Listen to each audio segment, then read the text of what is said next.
Olá, eu sou Sandro Guerra e nós estamos começando mais uma aula de artes. Tudo bom com vocês?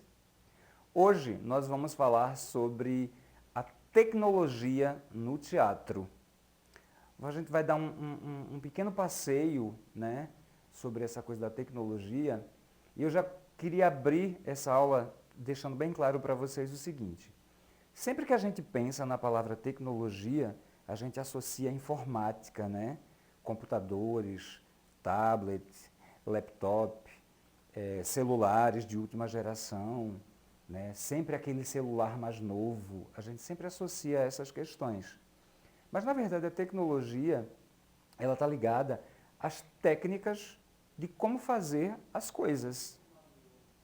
Fazer um bolo envolve tecnologia.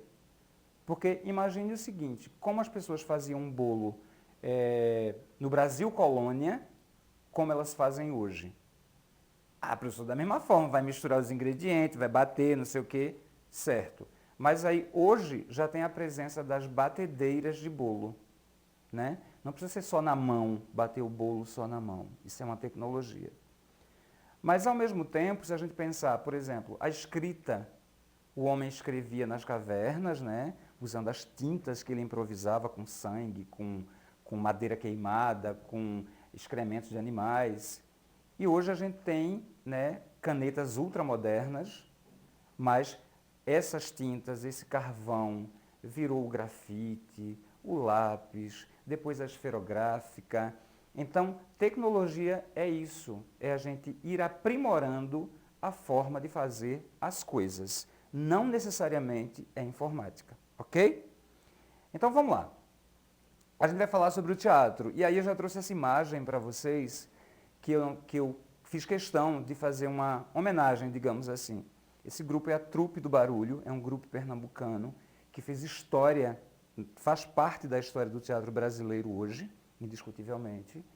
E esse espetáculo é Cinderela, a história que a sua mãe não contou, que passou 10 anos em cartaz do teatro.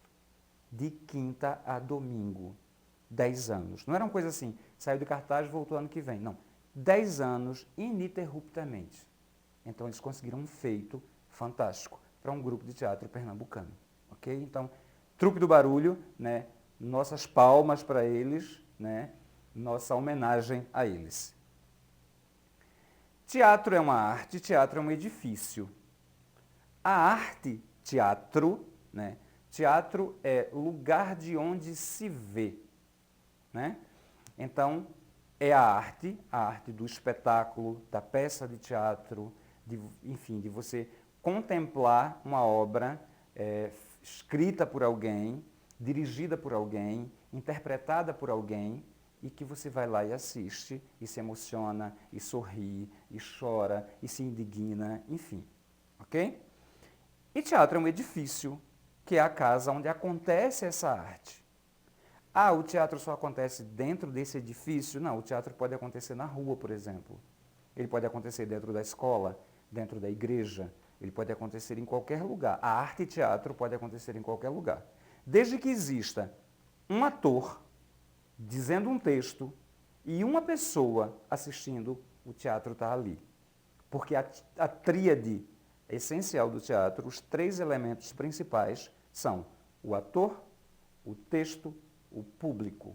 Tendo essas 3 coisas, o teatro ali está. Ok? E aí a gente vai ver aqui onde nasceu o teatro. No Ocidente, na Grécia Antiga. Foi lá que ele surgiu. Ele surgiu como a partir dos festivais em homenagem e em agradecimento a Dionísio, ou Dioniso, tanto faz, que é o deus do vinho, o deus do teatro, o deus da colheita, da fertilidade. Né? Então, quando eles tinham uma boa colheita, plantou e colheu bem, eles homenageavam esse deus, todo mundo enchia a cara e ia para as ruas declamar versos chamados ditirambos. E aí, em homenagem a esse deus, o teatro surge desta forma. Aí um belo dia, um cara chamado Téspis, porque era um coro, na verdade, né? Era um grupo dizendo um texto, como se fosse um jogral. Aí um belo dia um cara chamado Tespes sai do meio do grupo e grita, eu sou Deus. E o grupo responde. E aí se estabelece o diálogo. O Tespes, ele cria a figura do ator protagonista. Aquele ator que se destaca, o ator principal. E aí isso é tecnologia. Assim, é uma evolução. Aquele teatro que era um grupo declamando um texto, como um jogral, passa agora a ter um diálogo. A tecnologia se instaura aí. Sem nenhum elemento mecânico, sem nenhuma máquina, sem informática, sem nada. É uma evolução da técnica de fazer teatro. Ok? E daí ele vai evoluindo e na Grécia ele vai ter, aqui é o teatro grego, ok? Ele vai ter dois grandes estilos, que é a tragédia e a comédia. Então, o que vocês estão vendo agora, essa imagem, é o anfiteatro grego.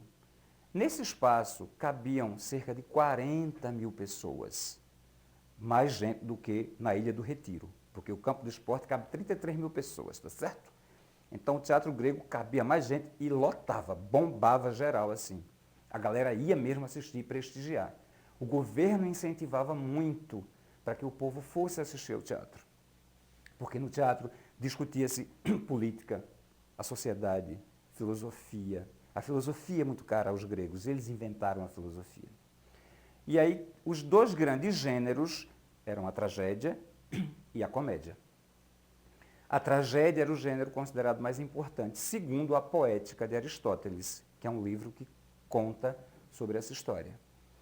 Porém, o volume que fala sobre a comédia ele foi perdido, então a gente não sabe muito bem. A gente tem o volume da tragédia e ele diz que a tragédia era muito mais importante que a comédia, porque ela falava de sentimentos nobres, né, dessas questões. Uma coisa, a mulher não podia fazer teatro, ok? Os personagens femininos eram feitos por homens. Era proibido a mulher fazer teatro. Aí nós temos os três grandes tragediógrafos. O que são tragediógrafos? Tragediógrafo é aquele profissional que escreve a tragédia. E os três grandes, tiveram outros, mas os três de maior destaque são Ésquilo, Sófocles e Eurípides. Cada um na sua praia, cada um escrevendo suas peças e cada um com abordagem. O Ésquilo com abordagem bem religiosa, digamos assim, onde o Deus definia tudo, o homem não podia escolher seu destino. O Sófocles já chega com outra proposta, dizendo que o homem participa da escolha do seu destino, sim, a responsabilidade é compartilhada ali com o Deus. E o Eurípides chega e faz, não, o homem escolhe seu destino. As escolhas são dele, as escolhas boas e as escolhas ruins. E ele precisa se responsabilizar por isso, que é o que nós temos que entender também na nossa vida. Porque é muito cômodo a gente achar, fulano ganhou na loteria, foi porque Deus quis. Fulano perdeu a mãe, foi porque Deus quis. Não é assim, entende? A vida é feita de escolhas. Claro que eu dei dois exemplos muito estereotipados, mas assim, as escolhas que nós fazemos são nossas. Não foi Deus que quis que a gente fizesse. Ok? E na comédia, os dois grandes comediógrafos são Aristófanes e Menandro.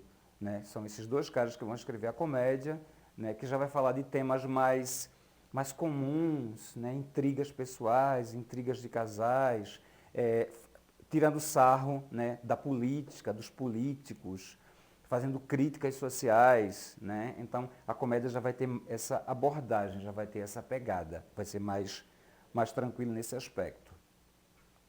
E aí, aqui a gente tem as máscaras gregas. Aqui são reproduções, logicamente, né? A gente não tem máscaras originais da Grécia, mas elas eram confeccionadas de madeira, cortiça, tecido, argila ou couro. Essas máscaras, elas eram grandes, ok? Elas são grandes, porque perceba, o ator ele estava muito distante do público. Então, para que o público percebesse as expressões do ator, as máscaras eram muito importantes. Então, tem máscaras que representam o terror, o medo, tem máscaras que representam a felicidade, a alegria, tem máscaras que representam a dúvida, enfim. E o que ficava aparente nas máscaras eram os olhos e a boca do ator. Inclusive, essas máscaras, da forma como elas eram construídas, elas ajudavam que a voz do ator se projetasse para o anfiteatro, que era enorme. Olha a tecnologia mais uma vez aí. A máscara era pensada, ela era feita de uma forma que ajudava a voz chegar mais longe, porque lá em cima, na última arquibancada, tinha os espectadores que precisavam ouvir o que o ator estava dizendo. E a máscara ajudava a fazer isso, a projetar essa voz. Isso é tecnologia. Ok? Os cenários também tinham essa perspectiva. Aqui a gente tem, deixa eu colocar os óculos para assistir, para ver, o periacto ou periactoi. O que é isso? São prismas. Volta a imagem, por gentileza, gente. São prismas, percebam ali na imagem preto e branco, que eles são como triângulos e eles giram para compor o cenário. Então, quando eles giram, por exemplo, você tem uma cena no palácio, aí está lá a pintura do palácio.